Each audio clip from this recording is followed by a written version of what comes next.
নমস্কার বন্ধুরা, foodie life with রূপা নতুন একটা ভ্লগে তোমাদের সবাইকে স্বাগত। কেমন আছো তোমরা? আশা করছি তোমরা সবাই খুব ভালো আছো। আজকে রবিবার, প্রতিমা আজকে আসেনি, ছুটি নিয়েছে। তা রান্নাটা তো আমাকেই করতে হবে। কালকে বাজার থেকে একটু খুব ভালো ইলিশ মাছ নিয়ে এসেছিলাম। তা ছেলেকে জিজ্ঞেস করলাম, কি খাবি বাবু? ছেলে বলল, মা আজকে তুমি একটু ইলিশ পোলাও রান্না করো, সেই স্পেশাল ইলিশ পোলাওটা। তা আজকে তাহলে যেমন ভাবা তেমন কাজ, স্পেশাল ইলিশ পোলাও রান্না করতে হবে। তা ভাবলাম যদি রান্নাই করব কষ্ট করে, তাহলে তো বন্ধুদের সঙ্গে একটু শেয়ারও করা যাক। তাই রান্নার ভিডিওটা তুলে নেব বলে আস্তে আস্তে করে সব গুছিয়ে নিলাম। ইলিশ পোলাও বানানোর জন্য যেই সমস্ত ইনগ্রিডিয়েন্টসগুলো লাগবে, খুব কমই ইনগ্রিডিয়েন্টস লাগে, ভীষণ সুন্দর একটা রান্না, কিন্তু ইনগ্রিডিয়েন্টস লাগে খুবই কম। যাই হোক, সব ইনগ্রিডিয়েন্টসগুলো গুছিয়ে নিলাম, নিয়ে এবার তোমাদের সঙ্গে শেয়ার করব বলে এবার এসছি। তা তোমরা আমার ভিডিওটা কেমন লাগলো একটু কমেন্টের মাধ্যমে জানিও। চলো তাহলে ইলিশ পোলাও রান্না করার জন্য কি কি ইনগ্রিডিয়েন্টস রেডি করেছি সেগুলো একটু তোমাদের দেখিয়ে নিই। ইলিশ পোলাও রান্না করার জন্য প্রথমেই যেটা লাগবে সেটা হলো ইলিশ মাছ। 4 পিস ইলিশ মাছ আমি বাজার থেকে কেটে নিয়ে এসেছিলাম। ইলিশ মাছটা 4 পিস মাছ ওখান থেকে নিয়ে নুন হলুদ মাখিয়ে রেখে দিয়েছি। এখানে 300 গ্রাম মতো, দেখো এই যে এই চালটা আমি কিন্তু গোবিন্দভোগ চালের করছি না, আমি ওই বিরিয়ানি বা পোলাওয়ের লম্বা যে চালটা সেই চালে করছি। আমি এটা ভিজিয়ে ধুয়ে একটা ছাঁকনিতে রেখে দিয়েছি জলটা ঝরার জন্য। কিছু নিয়েছি গরম মশলা আর তেজপাতা, নিয়েছি কিশমিশ, কাজু, আর অবশ্যই নিয়েছি কাঁচা লঙ্কা, আর বেরেস্তা করার জন্য বেশ কিছুটা পরিমাণ পেঁয়াজ। তাহলে চলো এবার বাকি যে ইনগ্রিডিয়েন্টসগুলো সেগুলো কিন্তু তোমাদের আমি রান্না করতে করতে দেখাবো। চলো তাহলে রান্নাটা শুরু করা যাক। ইলিশ পোলাওটা বানানোর জন্য আমি দেখো একটা যে প্যানটায় আমি পোলাও রান্না করব সেই প্যানটায় কিন্তু আমি সাদা তেল দিয়ে দিয়েছি। আমি এটা সাদা তেল আর ঘি দিয়ে করব। এই প্যানের মধ্যে আমি সাদা তেল দিয়ে দিয়েছি। এবারে আমি ইলিশ মাছগুলোকে এখানে ভেজে নেব। তেলটা দেখো গরম হয়ে গেছে, এবারে আমি আস্তে আস্তে ইলিশ মাছগুলো ছেড়ে দেবো। ইলিশ মাছগুলো কিন্তু আমি খুব বেশি কড়া করে ভাজবো না, মোটামুটি মাঝারি ভাজবো, খুব আবার হালকা করেও ভাজবো না, মাঝারি ভেজে নেবো ইলিশ মাছগুলো। ইলিশ মাছগুলো দেখো আমার ভাজা হয়ে গেছে। এবারে আমি এই মাছগুলোকে একটা একটা করে আস্তে করে তুলে দেবো। ইলিশ মাছ কিন্তু খুব নরম, তো একটু সাবধানে তোমরা এটাকে করবে। ইলিশ মাছটা কিন্তু আমি খুব বেশিও ভাজিনি, আবার একদম হালকাও ভাজিনি, মাঝামাঝি ভেজেছি। ইলিশ মাছটাকে আমি তুলে নিলাম। যে তেলটায় মাছ ভেজেছিলাম আমি, সেই তেলটায় আমি এবার পেঁয়াজটা বেরেস্তা করে ভেজে নেব। আমি কিন্তু এখানে বড় বড় পেঁয়াজ 4টে দিয়েছি। আমার এখানে 300 গ্রাম চাল আছে, 4 পিস মাছ আছে। পেঁয়াজটাকে আমি এবার বেরেস্তার মতো ভেজে নেব, বেরেস্তা করে নেব।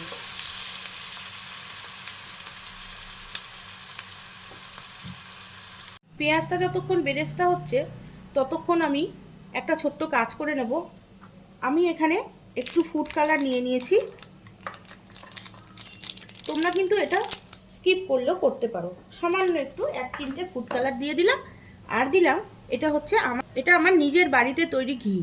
এই ঘি আমি দিয়ে দিলাম বেশ বড় চামচের 1 চামচ পরিমাণ। এবারে এটাকে আমি হাত দিয়ে ভালো করে চালটা, ঘি আর ওই ফুড কালারটা দিয়ে চালটাকে ভালো করে মিশিয়ে নেব।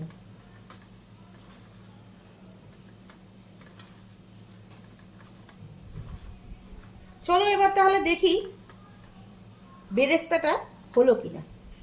এটা আমি এখন রেখে দেব ঢাকা দিয়ে।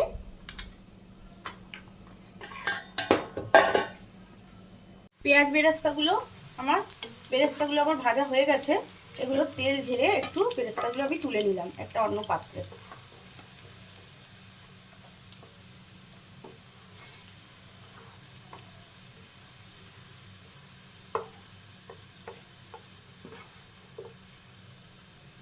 আমার রান্নাগুলো তোমাদের কেমন লাগছে কমেন্টের মাধ্যমে জানালে একটু উৎসাহিত হব।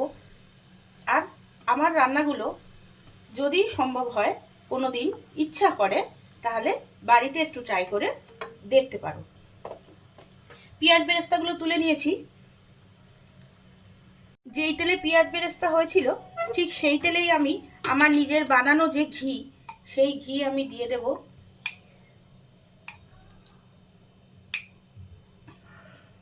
দেড় চামচ মতো।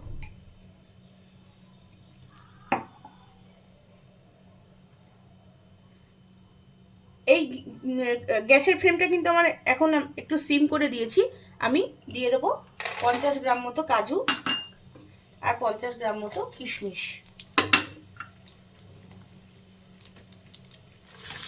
হালকা একদম এগুলো ভেজে তুলে নেব, খুব হালকা।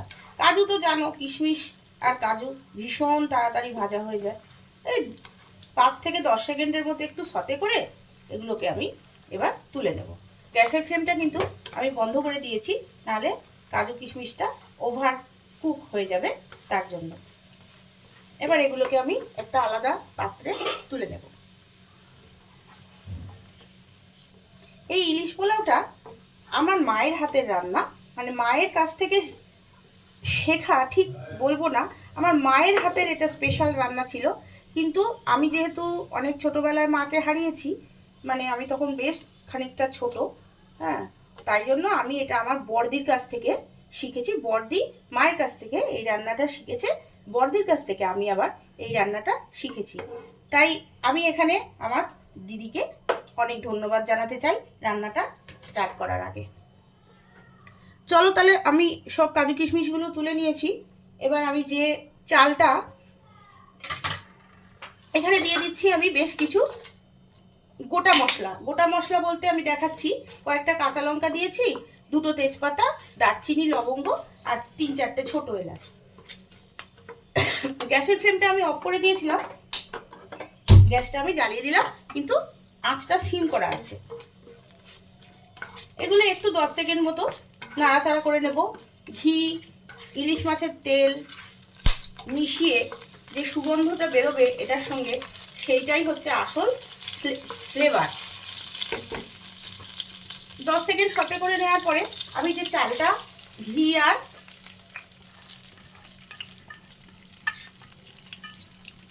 ফুড কালার মিশিয়ে রেখেছিলাম, সেই চালটা দিয়ে দিলাম। এবার চালটাকে আমি বেশ ভালো করে, গ্যাসের ফ্লেমটা লো টু মিডিয়াম দিয়ে চালটাকে আমি ভালো করে ভেজে নেব।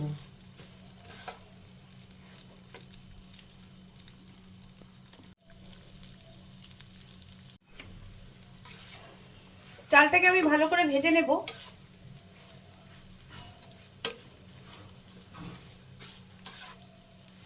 ততক্ষণ আমি যে পরিমাণ চাল দিয়েছি সেই পরিমাণ চালে ঠিক 2 গুণ পরিমাণ জল আমি একটা পাত্রে জলটা গরম বসিয়েছি, সেটা তো তোমাদের দেখিয়ে দিচ্ছি।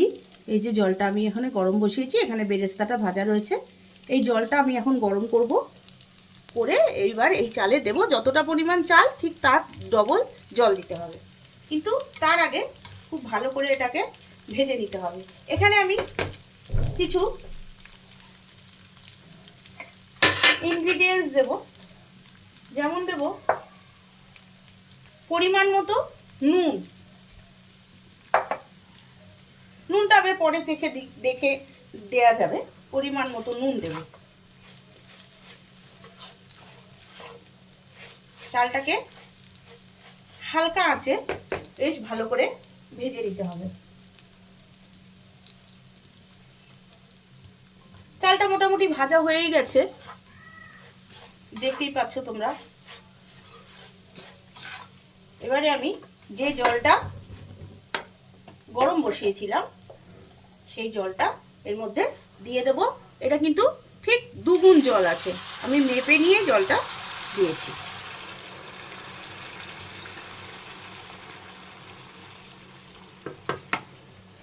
গ্যাসের ফ্লেমটা জোরে করে দেব।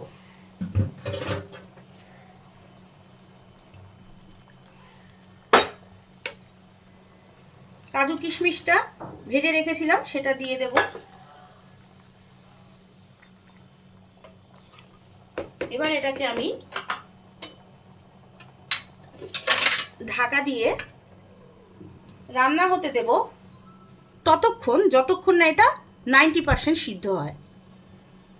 দেখো পোলাওটা কিন্তু আমার 90% হয়ে আছে, সামান্য জল রয়েছে আর চালটা আর একটুখানি সিদ্ধ হবে। এবারে যে ইলিশ মাছগুলো আমি ভেজে রেখেছিলাম একটু ফাঁকা করে করে ইলিশ মাছগুলো আমি পোলাওয়ের মধ্যে দিয়ে দেবো।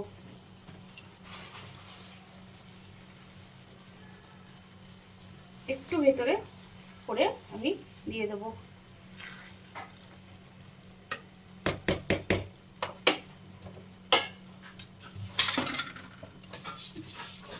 দিয়ে দেবো একটুখানি পরিমাণ চিনি স্বাদের জন্য, উপরে ছড়িয়ে দিলে এগুলো ভিতরে ঢুকে যাবে। আর দেবো যে বেরেস্তাটা আমি ভেজে রেখেছিলাম সেই বেরেস্তাটা উপরে ছড়িয়ে দেবো।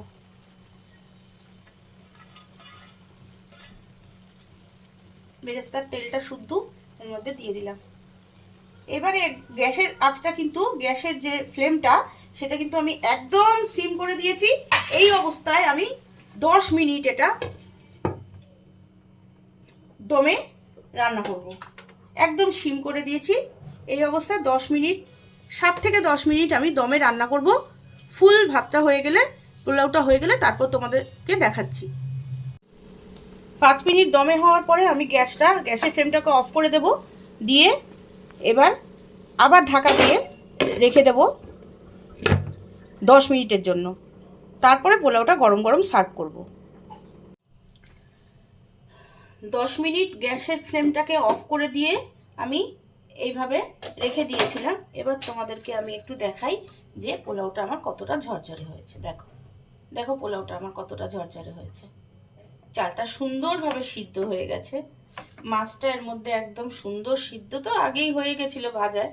এইবার আমি এটাকে ওপর থেকে একটুখানি আমার যে নিজের বানানো যে ঘি, সেই ঘি আমি ওপর থেকে একটু ছড়িয়ে দেব।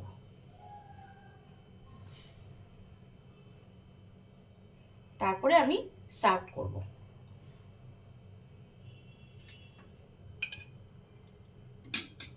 একবার এইভাবে ইলিশ পোলাও রান্না করে খেয়ে দেখার অনুরোধ রইল।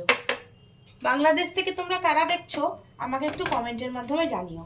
চলো তাহলে ইলিশ পোলাওটা সার্ভ করে দেখাই। ইলিশ পোলাওটা সার্ভ করে দিয়েছি। দেখো তোমাদের তো দেখালাম চালটা কি সুন্দর ঝরঝরে হয়েছে। আমার রান্নাগুলো তোমাদের যদি ভালো লেগে থাকে তাহলে লাইক আর কমেন্ট করো, বন্ধুদের সঙ্গে আত্মীয় স্বজনদের সঙ্গে শেয়ার করে পাশে থেকো। যারা আমাদের চ্যানেলটাকে সাবস্ক্রাইব করেছো তাদেরকে অনেক ধন্যবাদ জানিয়ে, যারা আমার চ্যানেলটাকে সাবস্ক্রাইব করোনি তাদের সাবস্ক্রাইব করার অনুরোধ জানিয়ে আজকের মতো এই ব্লগটা শেষ করলাম। যতক্ষণ আর একটা নতুন ব্লগ নিয়ে আসি ততক্ষণ তোমরা সবাই খুব ভালো থেকো।